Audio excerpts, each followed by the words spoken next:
اعوذ باللہ من الشیطان الرجیم بسم اللہ الرحمن الرحیم۔ اللہ کے بابرکت نام سے شروع جو بڑا مہربان نہایت رحم والا ہے۔ دوستو، آج کی ویڈیو میں آپ کو خوش آمدید کہتے ہیں۔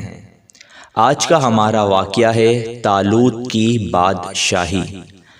بنی اسرائیل کا نظام یوں چلتا تھا کہ ہمیشہ ان لوگوں میں ایک بادشاہ ہوتا تھا جو ملکی نظام چلاتا تھا، اور ایک نبی ہوتا تھا جو نظام شریعت اور دینی امور کی ہدایت و رہنمائی کیا کرتا تھا۔ اور یوں دستور چلا آتا تھا کہ بادشاہی یہود و ابن یعقوب علیہ السلام کے خاندان میں رہتی تھی، اور نبوت لاوی بن یعقوب علیہ السلام کے خاندان کا ترہ امتیاز تھا۔ حضرت شمویل علیہ السلام جب نبوت سے سرفراز کیے گئے تو ان کے زمانے میں کوئی بادشاہ نہیں تھا، تو بنی اسرائیل نے آپ سے درخواست کی کہ آپ کسی کو ہمارا بادشاہ بنا دیجئے۔ تو آپ نے حکم خداوندی کے مطابق طالوت کو بادشاہ بنا دیا، جو بنی اسرائیل میں سب سے زیادہ طاقتور اور سب سے بڑا عالم تھا، لیکن بہت ہی غریب و مفلس تھا۔ چمڑا پکا کر یا بکریوں کو چرواہی کر کے زندگی بسر کرتا تھا۔ اس پر بنی اسرائیل کو اعتراض ہوا کہ طالوت شاہی خاندان سے نہیں ہیں، لہذا یہ کیوں کر اور کیسے ہمارا بادشاہ ہو سکتا ہے؟ اس سے زیادہ تو بادشاہت کے حقدار ہم لوگ ہیں، کیونکہ ہم لوگ شاہی خاندان سے ہیں۔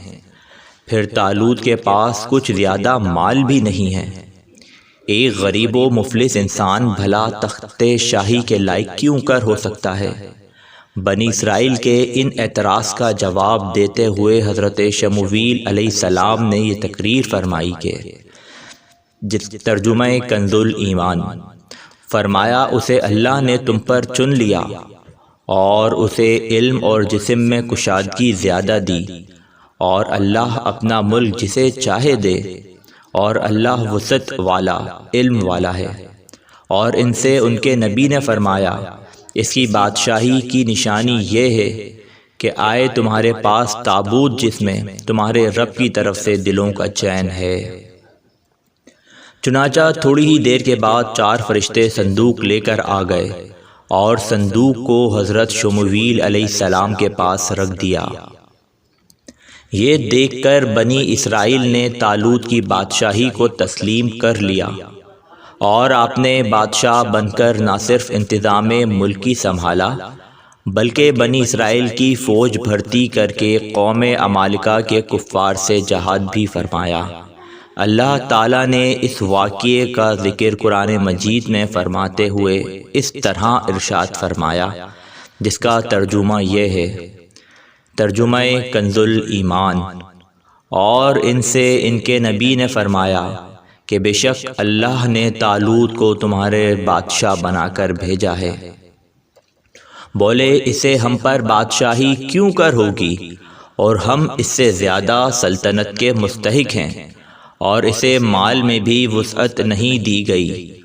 فرمایا، اسے اللہ نے تم پر چن لیا، اور اسے علم اور جسم میں کشادگی زیادہ دی، اور اللہ اپنا ملک جسے چاہے دے، اور اللہ وسعت والا علم والا ہے۔ اور ان سے ان کے نبی نے فرمایا، اس کی بادشاہی کی نشانی یہ ہے کہ آئے تمہارے پاس تابوت جس میں تمہارے رب کی طرف سے دلوں کا چین ہے، اور کچھ بچی ہوئی چیزیں ہیں، معزز موسیٰ اور معزز ہارون کے ترکہ کی اٹھاتے لائیں گے اسے فرشتے۔ بے شک اس میں بڑی نشانی ہے تمہارے لیے اگر ایمان رکھتے ہو۔ اس واقعے سے ہمیں درس ہدایت یہ ملتا ہے۔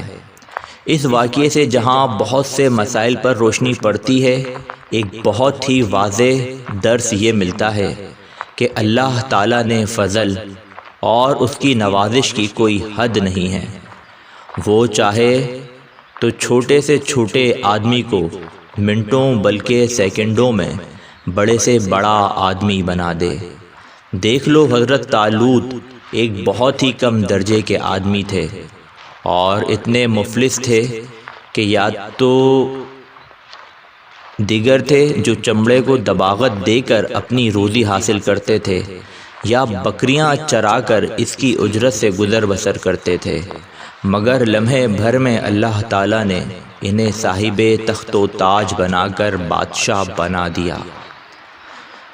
دوسرا، اس واقعے سے اور قرآن مجید کی عبارت سے معلوم ہوا کہ جسمانی توانائی اور علم کی وسعت بادشاہی کے لیے مالداری سے زیادہ ضروری ہے، کیونکہ بغیر جسمانی طاقت اور علم کے نظام ملکی کو چلانا اور سلطنت کا انتظام کرنا تقریباً محال اور ناممکن ہے۔